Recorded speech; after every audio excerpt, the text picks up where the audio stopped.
안녕하세요. 12월 22일 월요일 굿모닝 뉴송을 시작하겠습니다.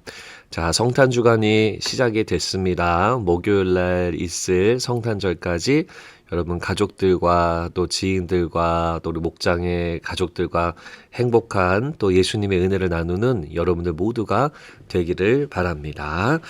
자, 오늘 말씀을 보면은 이 죄에 대한 이야기가 등장을 하게 되는데요. 자, 재미있는 스토리가 하나 기록되어져 있습니다. 자, 땅 분배가 다 끝이 났어요. 그리고 여러분 아시는 것처럼 요단강을 중심으로 요단강 동쪽은요. 그러니까 가나안 땅에 들어가기 전인데 요단강 동쪽에는 르우벤 지파, 갓 지파, 그리고 므낫세 반 지파가 스테이하게 됩니다. 그리고 요단강을 넘어선 그 가나안 지역에는 대다수의 지파들이 이제 자리하게 되죠.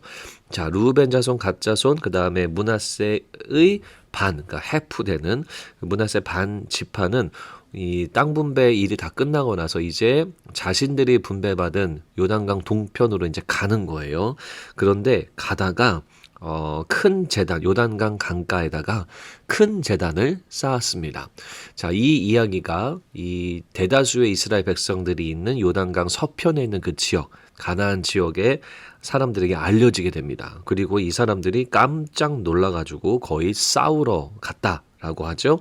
그래서 온 회중이 대표들을 보내서 이게 뭔 일이냐, 지금 웬 재단을 쌓냐, 큰일이다 라고 하면서 문제를 제기하고 이 엄청난 이 무력 충돌까지 불사하는 그런 텐션이 생기게 됩니다. 자, 이게 갑자기 왜 그런 걸까요? 하루아침에 이스라엘 백성들이었는데 지파만 나눠져 있었는데 갑자기 이 싸움을 불사하는 일들이 생기게 되고, 이 재단을 쌓은 건데 이거 가지고 무슨 문제냐라고 우리가 생각이 들어지게 됩니다. 자, 우리도 보기에도 좀 특이한데요. 이스라엘 백성들 상황에서도 오해가 쌓여 있는 그런 상황이었고, 이것이 그대로 성경을 통해서 우리 가운데 알려주고 있습니다. 자, 그렇다면 중요한 신앙적 영적 메시지가 있다라는 거죠. 자, 우선 결론부터 말씀드리면 저희가 이제 내일은 이 성탄절 관련된 본문이고, 이 오늘 본문 다음에 있는 내용들이 이제 한참 다음 주에 보게 되는 것 같아요. 자, 그래서 나중에 보게 되겠지만 이게 오해였어요. 왜냐하면 이 르우벤, 갓, 므낫세 반지파는 이 신앙의 이유로 이 제단을 쌓았습니다. 그런데 이 서쪽의 대다수 지파들은요, 이들이 우상 숭배한다라고 생각을 한 거예요. 물론 그 이유가 있습니다. 자, 이유를 좀 설명드릴게요. 먼저 신명기에 나와 있는 율법에는 하나님이 지정하신 그 제단을, 즉 예배하는 장소 한 곳이 지정되어 있음을 알려주고 있어요. 그래서 이스라엘 백성들이 이 르우벤, 갓, 그다음 므낫세 반지파가 제단을 쌓았다라고 했을 때 이 여호와 신앙을 무너뜨리는구나. 우리는 이 한 곳에서만 이 제사드리게 이 율법으로 규정하고 있는데, 그런데 거기에 제단을 쌓았다고 나중에 결국 거기서 우상 숭배를 하게 되겠구나 라고 하면서 이 신앙에 엄청난 타격이 입혀질 것으로 생각을 합니다. 사실 뭐 합리적인 생각인 거죠. 왜냐하면 율법이 말씀으로 기록되어져 있기 때문에 그것을 지키지 않는 것은 큰 문제가 되는 겁니다. 그리고 또 어떤 이유가 있냐면 20절에 그런 이야기 나와요. 아간의 케이스가 나옵니다. 그래서 아간의 그 잘못된 이 하나님을 섬긴 것 때문에 이스라엘 백성들 온 백성에게 징계가, 심판이 임했던 그런 기억이 있어요. 그래서 이 대다수의 이스라엘 지파들은 이거 안 된다, 너네 당장 멈춰라 라고 말을 하고 있는 겁니다. 자, 그런데요, 이 제단을 쌓았던 이 사람들은 다른 게 아니라 우리가 이 신앙을 계속해서 우리 다음 세대들에게 전수하기 위함이고, 우리가 하나님 예배하는 것을 놓치지 않기 위함이다, 그리고 하나님을 기념하기 위함이다라고 하면서 이걸 설명합니다. 그러면서 나중에 중재가 되고 오해가 풀어지게 되는 건데요.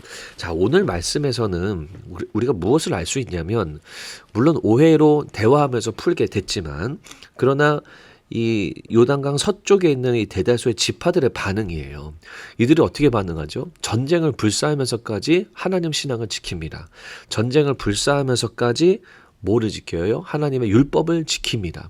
그리고요, 그것만이 아니라요, 19절에 보면은 이렇게 이야기까지 해요. 아니, 너네 왜 제단 여기 쌓았냐? 혹시 너네가 분배받은, 너네가 원해서 받은 그 요단강 오른쪽 요단강 동편의 땅이 별로 안 좋냐? 그러면 일로 넘어와라. 넘어와서 우리들이 다 지파들마다 얘기해서 땅을 더 나눠줄 테니 거기에 살면서 이 신앙만큼은 우리가 잃지 말자라고 하면서 끝까지 그들을 뜯어 말리고 죄를 짓지 못하게 하면서 그들에게 권면하고 또 기도하는 그런 모습을 우리가 볼 수가 있습니다. 그러면서 우리가 하나님을 거역하지 말자 이런 말을 합니다.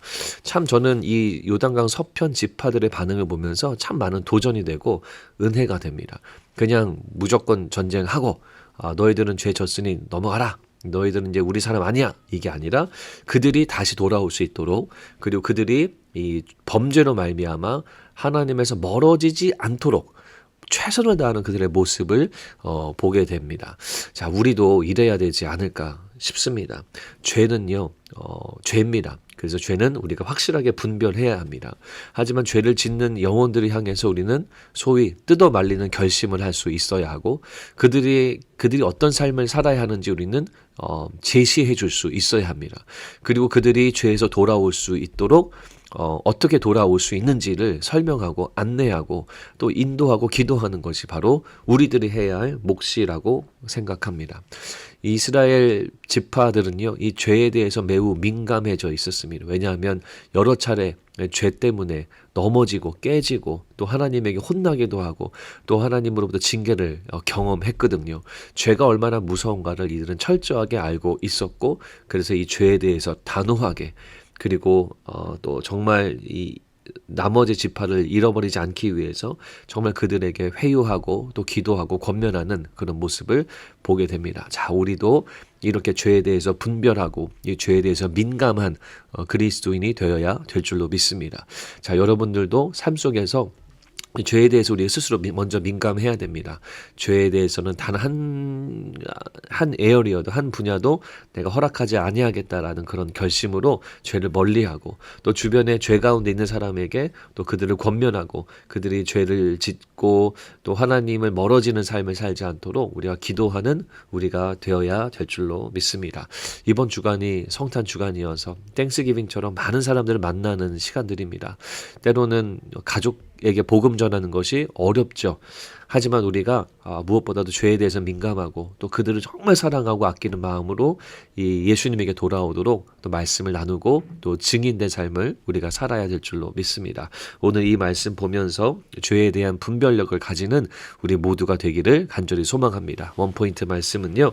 죄에 대한 분별력을 기르자입니다. 죄에 대한 분별력을 기르자. 우리가 죄를 멀리하고 우리 모두 구원받는 우리 거룩한 하나님의 백성 되시기를 또 하나님의 은혜 가운데 살아가는 월요일 되시기를 주님의 이름으로 축원합니다.